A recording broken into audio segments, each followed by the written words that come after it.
கொண்டாந்து வீட்டில் விட்டுட்டு அந்த வீட்டில் இருக்கிறவங்களுக்கு ஆறுதல் சொல்லிட்டு போவீங்க. மாடு சீக்கிரம் சரியாயிடும். அப்படிப்பட்டவங்க தான் நீங்க மதுரை மக்கள். நீங்க பார்க்கறதுக்கு கொஞ்சம் கரடமோட இருப்பீங்க. பெரிய பெரிய மீசெல்லாம் வச்சிருப்பீங்க. திருப்பாச்சி அருவாலாம் வச்சு சுட்டிருப்பீங்க. ஆனா உங்க எல்லாரும் கிட்டையும் பழகி பார்த்தா தெரியும் நீங்க குழந்தையோட மென்மையானவங்கன்னு.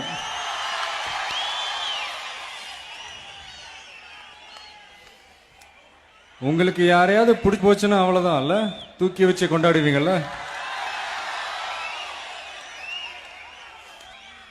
இந்த ஷூட்டிங் வரும்போதெல்லாம் உங்க ஏரியால ஏலே ஏலேன்னு கூப்பிடுவாங்க. அப்படி கூப்பிடும் போது பயங்கர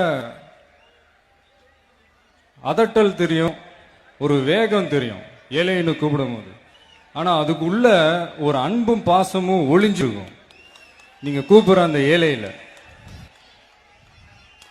அதனாலதான் என்னமோ தெரியல, அந்த அப்பனா படங்கள், சில படங்கள் மதுரை, திருப்பாச்சி, சிவகாசி இப்படிலாம் பேர் அமைஞ்சிருக்கு.